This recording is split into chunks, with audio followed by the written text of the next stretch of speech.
नमस्कार, आप देख रहे हैं रिपोर्टर भारत। मैं हूं आपके साथ निधि सक्सेना। आइए आपको आज दिखाते हैं रवा राजपूत संगठन का प्रोग्राम। कल दिनांक 28 अप्रैल 2024 को तृतीय महोत्सव का आयोजन किया गया, जिसके मुख्य अतिथि माननीय श्री प्रवीण राजपूत और राजपूत समाज के जाने माने सभी व्यक्ति मौजूद रहे। यह आयोजन रवा राजपूत संगठन पूर्वी दिल्ली के अध्यक्ष सोहन पाल राणा और उनके सभी पद अधिकारियों के द्वारा आयोजित कराया गया। इस प्रोग्राम का मुख्य उद्देश्य रवा राजपूत समाज में जो बुराइयां हैं उनको दूर करना और एकता का संदेश देना है। इस प्रोग्राम में राजपूत बिरादरी के बच्चों को 10वीं व 12वीं में अच्छे अंक प्राप्त होने पर सम्मानित किया गया। खेल कूद में अच्छा प्रदर्शन करने पर सम्मानित किया। आइए अब हम यहाँ पर स्थित लोगों से बात करते हैं। रवा राजपूत पृथ्वीराज चौहान के साथ जो अंत तक लड़ी है उसे ही रवा कहते हैं। जो पृथ्वीराज चौहान के अंत तक, जब तक वो हारे, जब तक लड़ती रही और उसमें से जो कण निकले वे ही रवा कहे जाते हैं। उन्होंने कहा कि मैंने अपना प्रयास बंद कर दिया, तो सबसे पहला समाधान की प्रयास ना छोड़ें। जो भी प्रयास आप कर रहे हैं, चाहे वो स्वास्थ्य के बारे में है या संगठन के बारे में है, अपना प्रयास हमेशा चालू रखें। सामने वाले के ऊपर असर आज नहीं होगा तो कल होगा, कल नहीं होगा परसों होगा, असर जरूर होगा, प्रभाव जरूर पड़ेगा और उसको पूर्ण करें। तो ये जो इस समाज में कहीं ना कहीं जो बदलाव होना चाहिए, जो संस्कार की बात हम लोग करते हैं, यदि माँ शक्ति जो है वो अपने बच्चों को, स्पेशली बेटियों को संस्कार दे। श्री राजपूत है, मैं कक्षा 12वीं में पढ़ती हूँ। मेरे पापा का नाम डॉक्टर भूपेंद्र सिंह है और वे एक अध्यापक है, और मेरी माता का नाम श्रीमती पूजा देवी है और वे एक गृहिणी है। हम 2 भाई बहन हैं। मेरे गांव का नाम बाम है। मुझे बहुत अच्छा लगा। मेरे 10th क्लास में 89.2% नंबर आए थे। सभी बच्चों को अपनी मेहनत करनी चाहिए। नंबर आए वो ना आए तो किस्मत की बात है, लेकिन हमें मेहनत में कोई कमी नहीं छोड़नी चाहिए। मेरा नाम वेदांश तंवर है। मेरे पापा का नाम नरेश कुमार है। मेरी मम्मी का नाम श्वेता तंवर है। मेरा गांव का नाम बघेला है। मुझे यहाँ के बहुत अच्छा लगा। काफ़ी अच्छा अरेंजमेंट है। यही कि मेहनत करें और उनके best wishes for future. My name is Tarana. I am 15 years old. I study in Greenfield Presso, Dishan Garden. My favorite game is setting. My favorite one is I like swimming. My father name is Bishakumar Rana. Aditya Rana.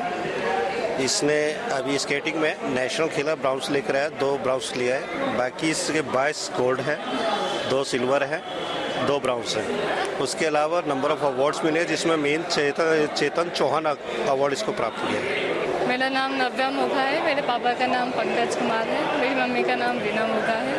हम ग्वालीखेड़ा गांव से हैं। मेरे दादा का नाम जन्मजय मोघा है। मेरी दादी का नाम शकुंतला मोघा है। मैंने 12th में 81.6% स्कोर किया था, तो उसके अवार्ड के लिए मेरे को बुलाया गया था।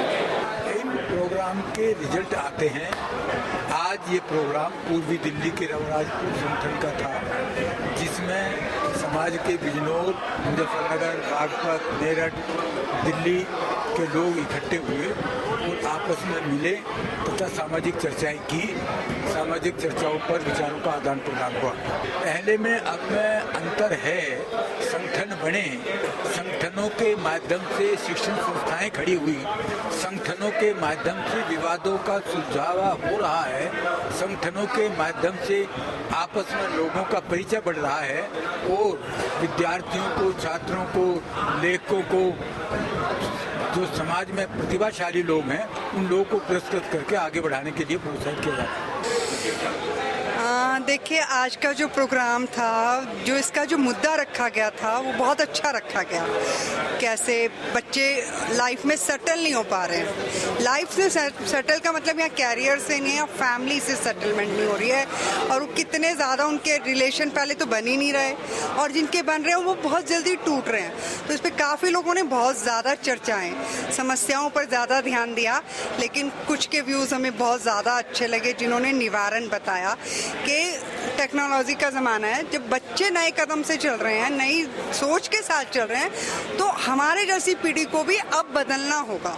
अब हमें अपने पुराने विचार नहीं रखने हैं, हमें बदलना होगा, हमें उनकी सोच के साथ अपनी सोच मिला के चलना होगा।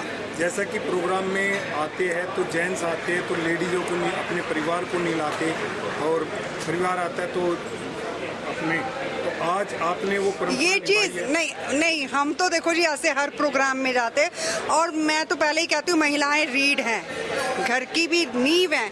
और जब आप नींव को मजबूत बनाओ, जब तक वो नहीं जानेंगी समाज में क्या चल रहा है, कैसे लोग क्या किस सोच के साथ चल रहे हैं, वो घर में है तो वो तो अपने हस्बैंड और अपने भाई, अपने मतलब बच्चों की सोच से रूबरू हो रही है, लेकिन और समाज में जो 50 लोग हैं उनकी क्या सोच है, वो भी तो अपने आप को तभी बदलेगी।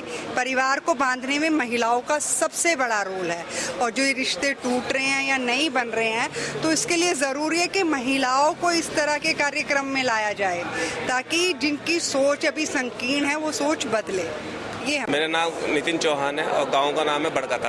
ये प्रोग्राम बहुत वार्षिक जो महोत्सव है ये बहुत अच्छा है, और इससे हमारी बरादरी के जो भाई हैं उनके अंदर में एक जान पहचान होती है, और अपना भाई बरादरी की जानकारी मिलती है कि परिवार में सब कुशल मंगल है और हमारी बरादरी तरक्की कर रही है। जितने भी मंच आज तक प्रोग्राम चले हैं और अलग अलग संगठनों ने जो भी प्रोग्राम किए हैं, उसमें से जरूर कोई ना कोई हल निकल के गया है और वो इम्प्लीमेंट भी हुआ है। बहुत चीज़ें ऐसी होती हैं कि किसी में 20%, किसी में 30%, और कुछ ऐसा भी है कि जो 70-80% तक उस पर अमल किया है। हमारे समाज के लोग बहुत ही सब समाज, रवा राजपूत समाज एक पूरे देश के अंदर एक सब समाज में गिना जाता है। मैं राजेश चौहान, अध्यक्ष राजपूत विकास समिति जनपद बागपत। देखिए, आप बड़बोलापन इनका, ग्रुप के शेर ज़्यादा हैं, ग्रुप में जो ग्रुप बने हुए उनमें ज़्यादा बोलते हैं, धरातल पर काम नहीं करते।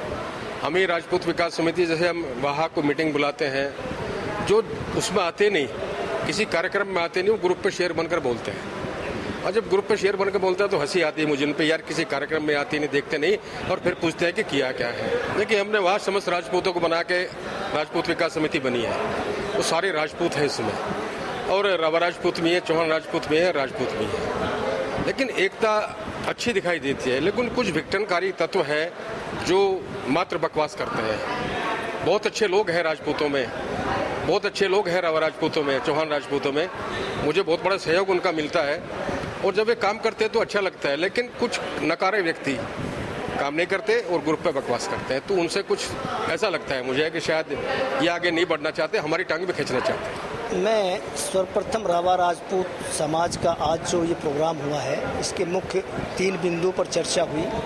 सबसे पहला बिंदु था लड़कियों और लड़कों की शादी 30 साल के बाद में, इस संबंध में चर्चा करनी थी।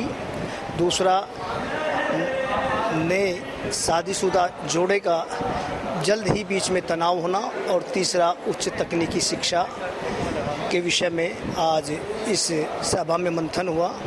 इस संदर्भ में मैं कहना चाहूँगा कि शिक्षा की कोई उम्र नहीं होती, आप जब तक चाहे शिक्षा ग्रहण कर सकते हैं, लेकिन हाँ, बच्चों की शादी की एक उम्र होती है। शादी की उम्र पहले कुछ यंग एज में शादी कर दिया करते थे, लेकिन आजकल बच्चे अच्छी खासी एजुकेशन ले रहे हैं, तो उसमें मैं समझता हूँ कि 22 साल से 25 या 26 साल तक हमें बच्चों की शादी कर देनी चाहिए। कई केसेस में ऐसा होता है कि बच्चे अपनी एजुकेशन पूरी नहीं कर पाते, जहाँ माता पिता सक्षम हैं, अपने बच्चों को पढ़ा सकते हैं, वो अपनी बहू को भी पढ़ा सकते हैं। तो मेरा मानना है कि ऐसी स्थिति में हम अपने लड़के की शादी 22 से 25 साल की उम्र में कर दें।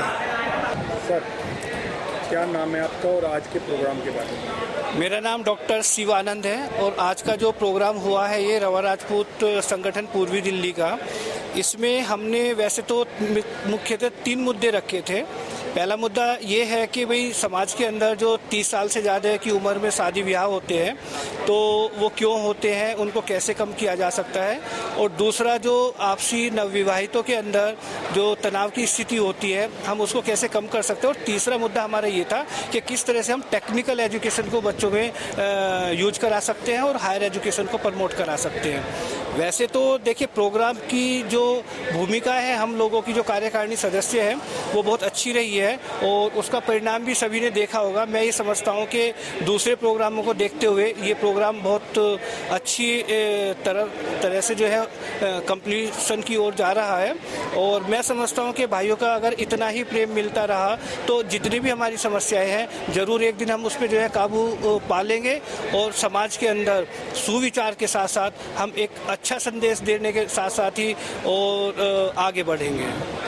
जी, बहुत परिणाम सामने आए हैं। पहले से जब हम लोगों ने अपनी जब समाज सेवा में रवा बिरादरी को इकट्ठा करने का संकल्प लिया था तब इतनी महिलाएं नज़र नहीं आती थी, तो अब कम से कम इतनी जागरूकता तो नज़र आ गई है कि हमारे जितने भी लोग आते हैं, रवा राजपूत समिति यहाँ पर आती है, उसमें महिलाएं साथ में लेकर आती हैं। नंबर संख्या थोड़ी धीमी बढ़ रही है लेकिन संख्या बढ़ रही है, इतना ज़रूर है कि मैं समाज के बच्चों को गाइड करूं और जब भी मुझे मौका मिलेगा मैं समाज के बच्चों को पढ़ाई के लिए, उनके कैरियर के लिए और अगर मौका मिलता है तो मैं उनको हर एक को काउंसलिंग करके ये, क्योंकि बच्चे को छोटी उम्र में समझ नहीं आता, उनको ये बताना कि कहाँ उनका फ्यूचर है।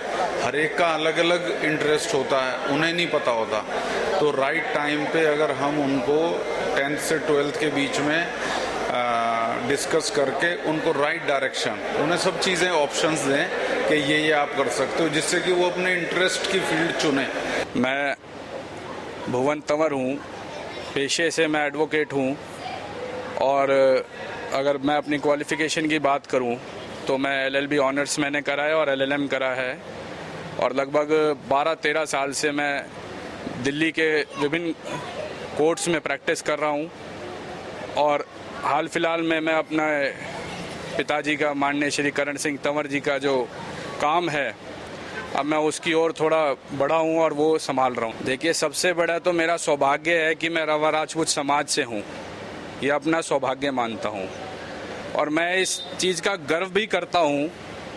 गर्व के साथ साथ अभिमान नहीं मगर स्वाभिमान रखता हूँ कि मैं राजपूत समाज से हूँ और एक उस समाज से हूँ जहाँ से एक प्रेरणा निकलती है, जहाँ से एक ताकत निकलती है, जहाँ से एक शक्ति निकलती है। और ज़्यादा नहीं, मैं यही कहना चाहता हूँ कि हर एक बच्चे को, हर एक व्यक्ति को समाज पर गर्व होना चाहिए और आने वाले समय में जितना भी हमें समाज के लिए करना है उसके लिए एक संक्षिप्त चीज़ों को इकट्ठा करके और सब एकजुट होके एकता दिखा कर, क्योंकि देखिए पुरानी कहावत है, मुट्ठी बंद हो तो उसमें ताकत है और मुट्ठी खुल जाए तो उसकी ताकत खत्म हो जाती है। मैं उनको और उनकी टीम को, अपने सभी कार्यकारिणी सदस्य, संस्था के सभी सहयोगी, संस्था के सभी मेंबर और जो भी आगंतुक रह गए हैं, मैं उन सभी को बहुत बहुत धन्यवाद देता हूं।